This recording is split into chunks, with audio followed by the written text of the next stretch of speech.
About the latest fuel price hike. What is your opinion about the latest fuel price hike? Remember, the numbers on the screen, 0757725083, that is on WhatsApp, and also on X and Facebook at K24TV are the numbers to engage with us. So right about now, let's see what it is that you have to say about the question of the day. We are having James from Nairobi who says, honestly, this fuel price hike is killing us. Everything is becoming expensive, from food to transport. We really need urgent solutions from the government. And I can see Madam Justina nodding in agreement to that. Also, Musa Kisumu says, it is so frustrating. As a boda rider, I can't make good money anymore because most of it goes to fuel. We feel abandoned. All right, that is Musa from Kisumu. Also, a reaction from Anita Mombasa says, I think the government should have a clear plan to cushion common citizens. This sudden increase only makes life harder for us as hustlers. That is Anita from Mombasa. Let's get Sami from Eldoret. To me, this hike shows poor planning and lack of priorities. We need leaders who think about the Mwananchi first.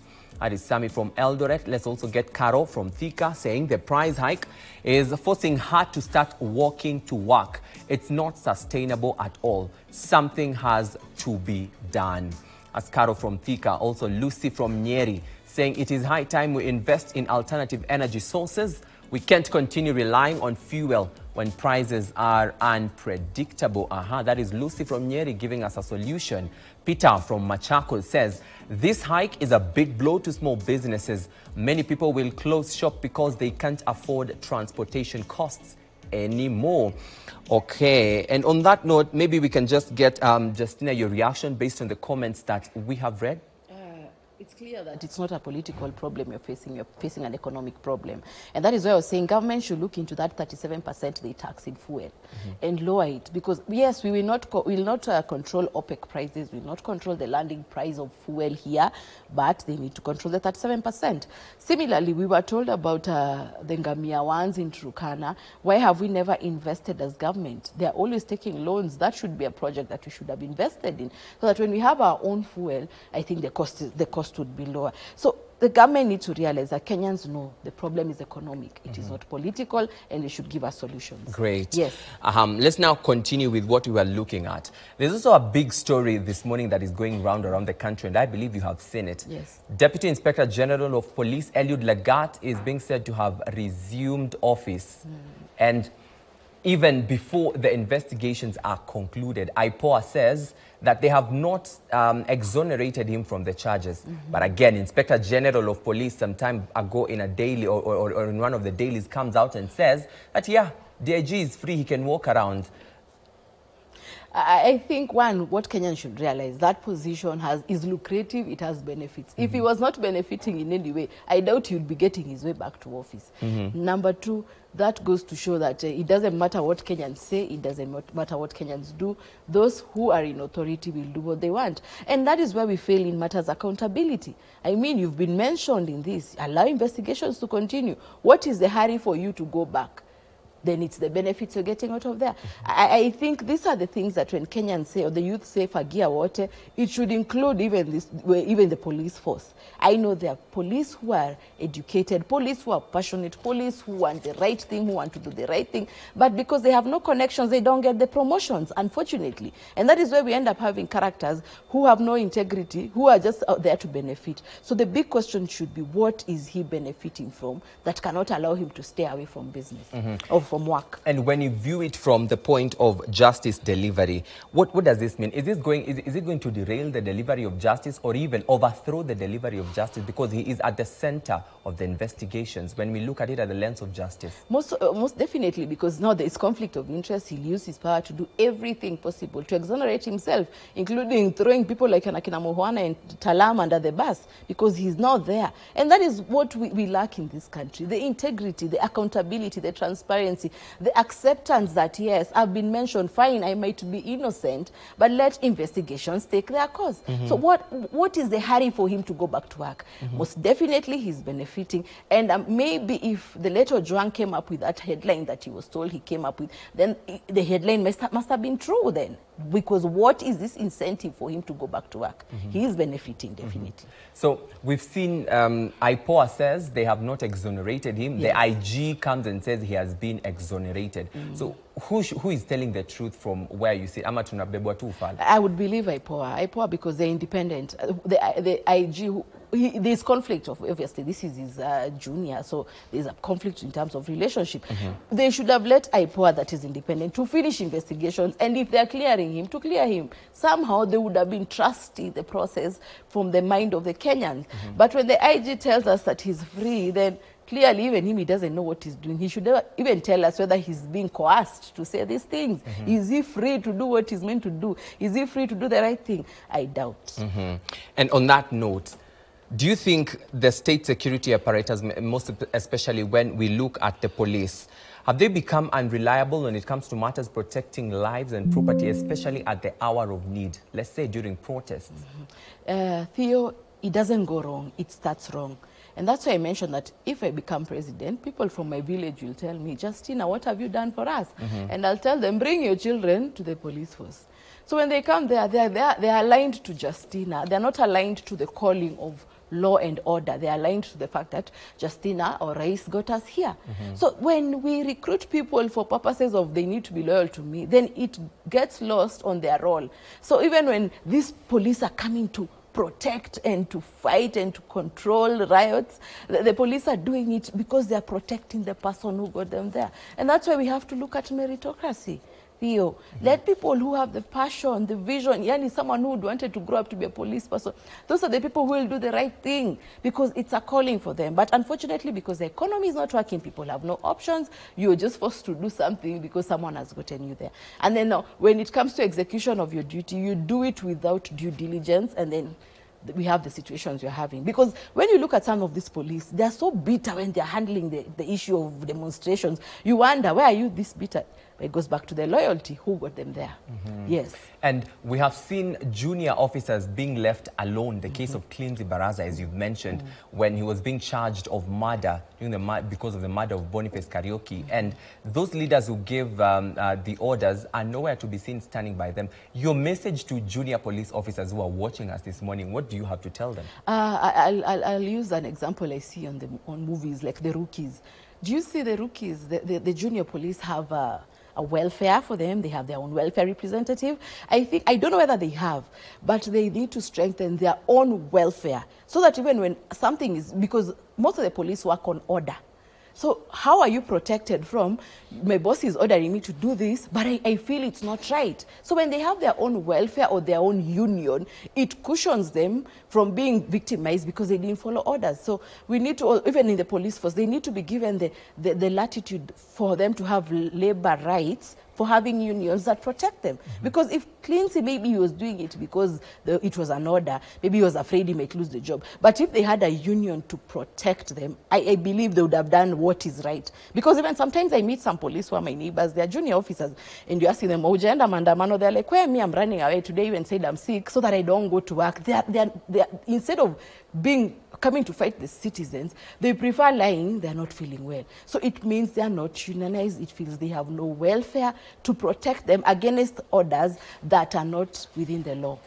Yes. And can this bring division between the police force? Because on one end, when you see them that are just going to obey orders, and now some that are like your friends who say, let me lie that I am sick, I'm not going to attend duty. Yes. Can this bring division between the police force? It will, but when the police start doing the right thing, they start following the law, they start looking at it from, we are here to maintain law and order as opposed to protecting Justina's administration, and then we've also focused on meritocracy. You're there because you love your country and you're a police. Because at the end of it all, for you, these people who are in the police force, like I mentioned, they come there with the president in power.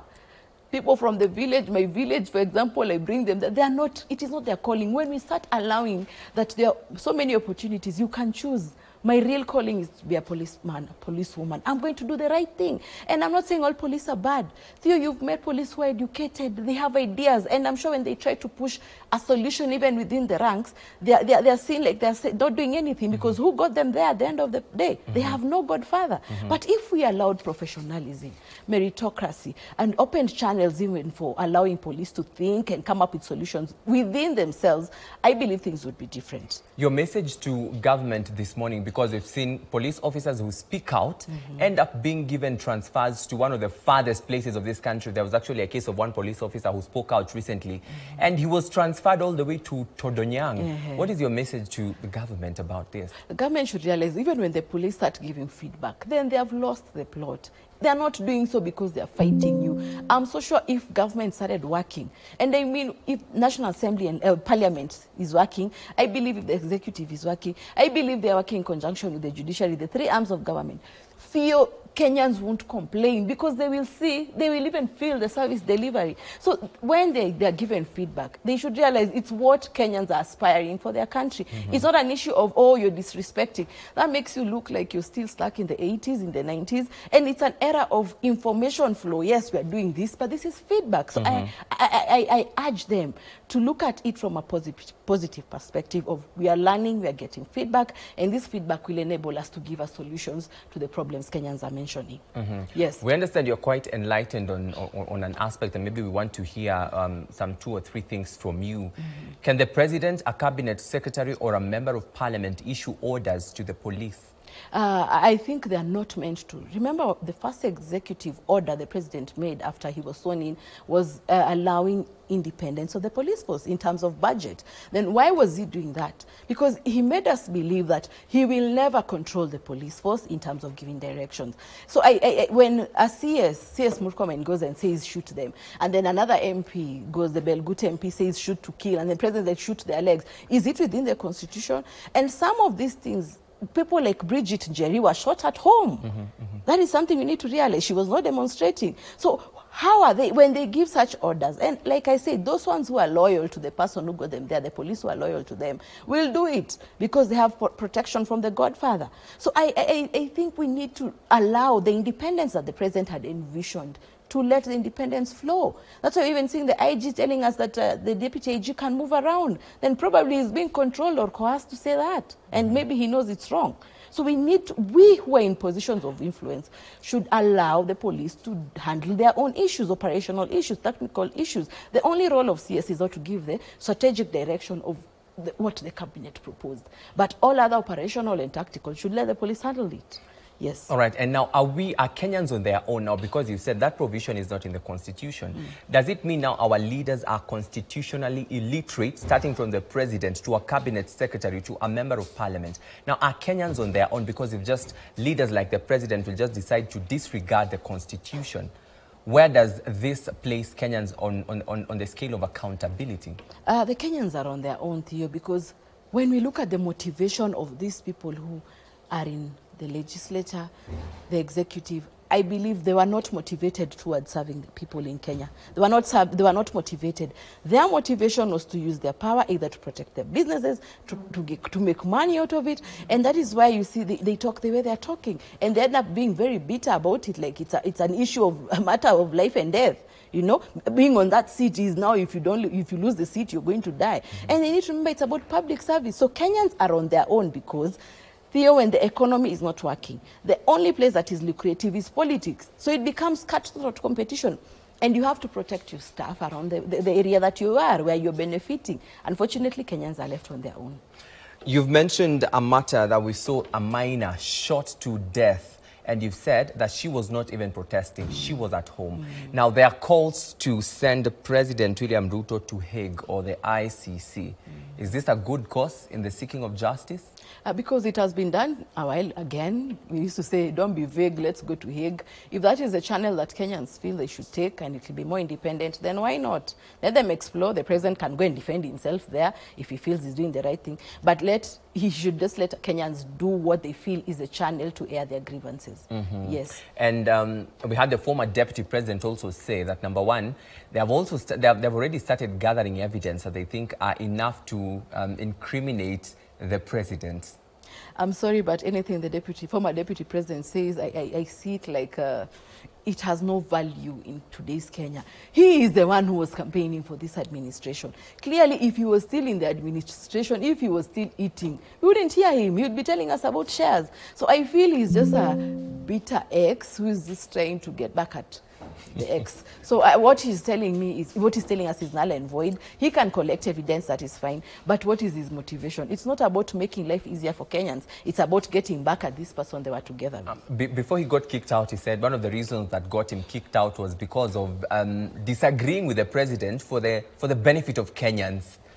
Which Kenyans? When he was telling us about shares, isn't he the same person who was telling us that he was being told to say? It shows that, one, he lacks his own mind, he's spineless. Why are you being told to say? You have your own mind. So again, it goes back to when you're becoming someone's running mate. Can you from the onset show them that I have my own brains, I can make my own decisions? Don't come off like you're a pushover, you're told to say things, and then later you come tell us you were told. It paints a picture of you being spineless. And clearly you have poor judgment. Okay. Yes. And on that note, Madam Justina, yes. When you look at the happenings, especially revolving around the former deputy president, rarely does a day pass without him being mentioned. You know, he's even in America, abroad, and he's being mentioned even here in the country. Do you think he was underestimated? Most definitely, and he's proved himself. You know, he turned the lemons into lemonades.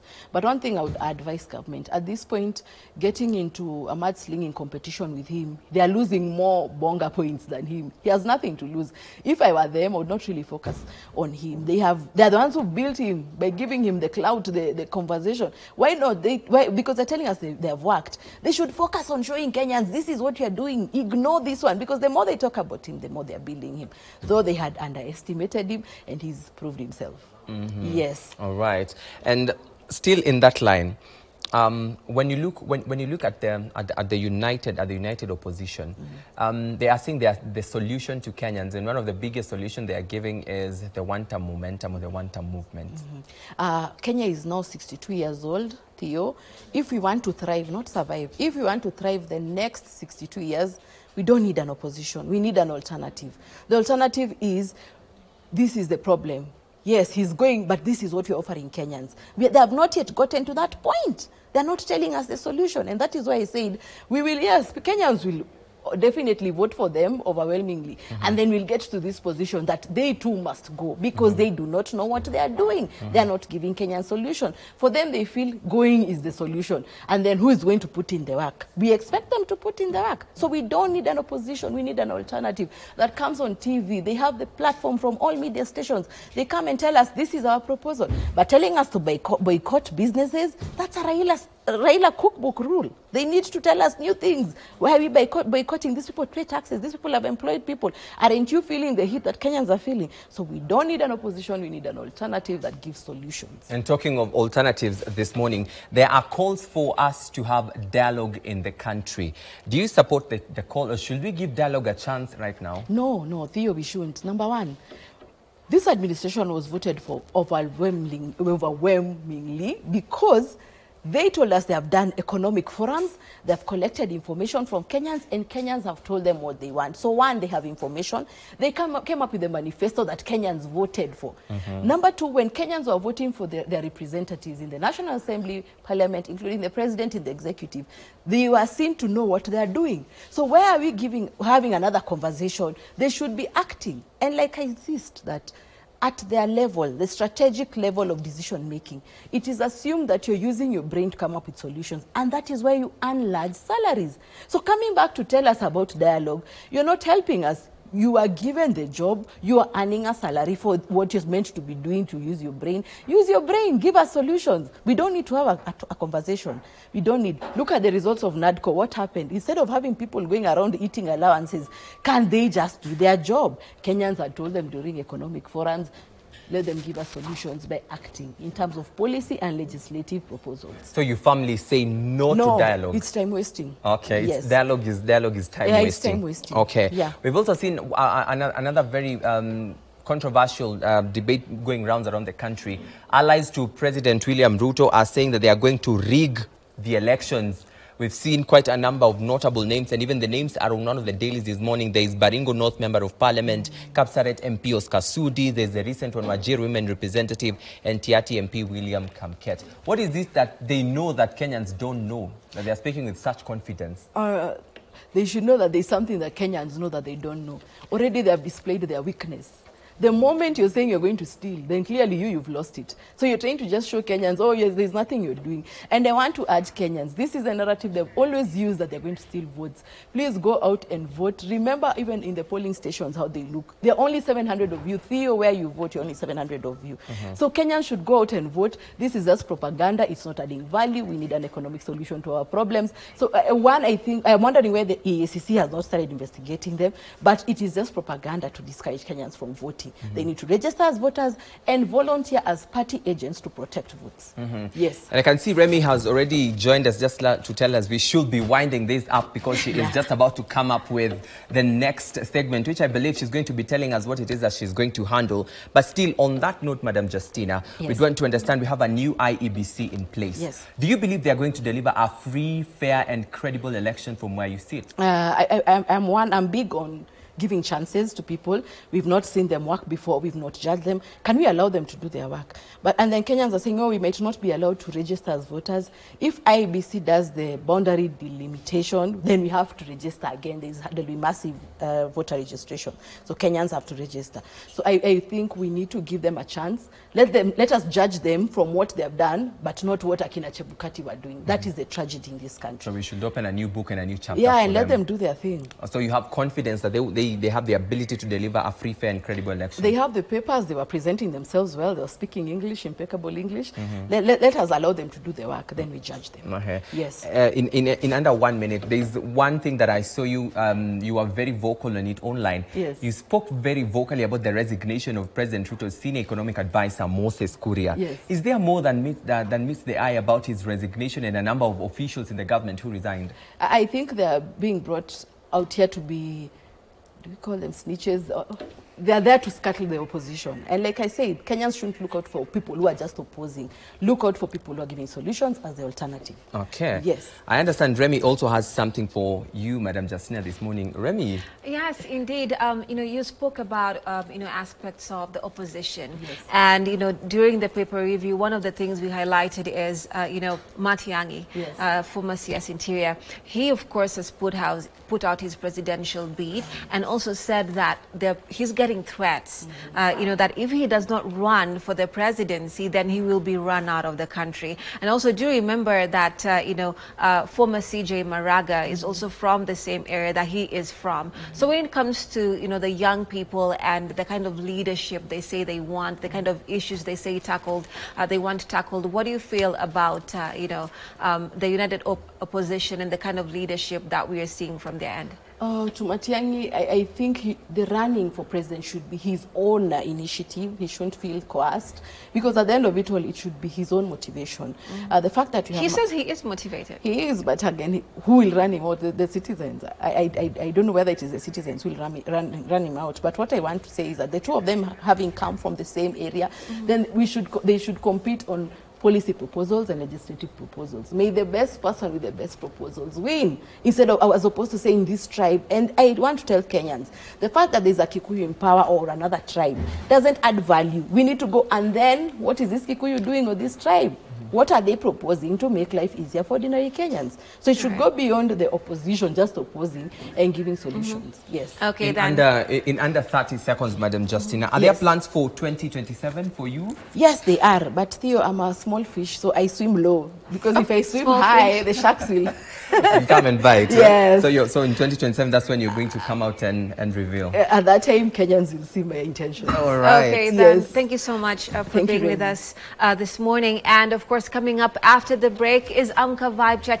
And this morning, we are looking at your breakfast habits. What exactly does your breakfast look like? Is it heavy? Is it light? Is it even healthy for that matter? And of course, our conversation involves having a chef in studio. Chef Manga is here, and also Betty Okere, who is a nutrition expert. So do stay with us for that very healthy breakfast conversation.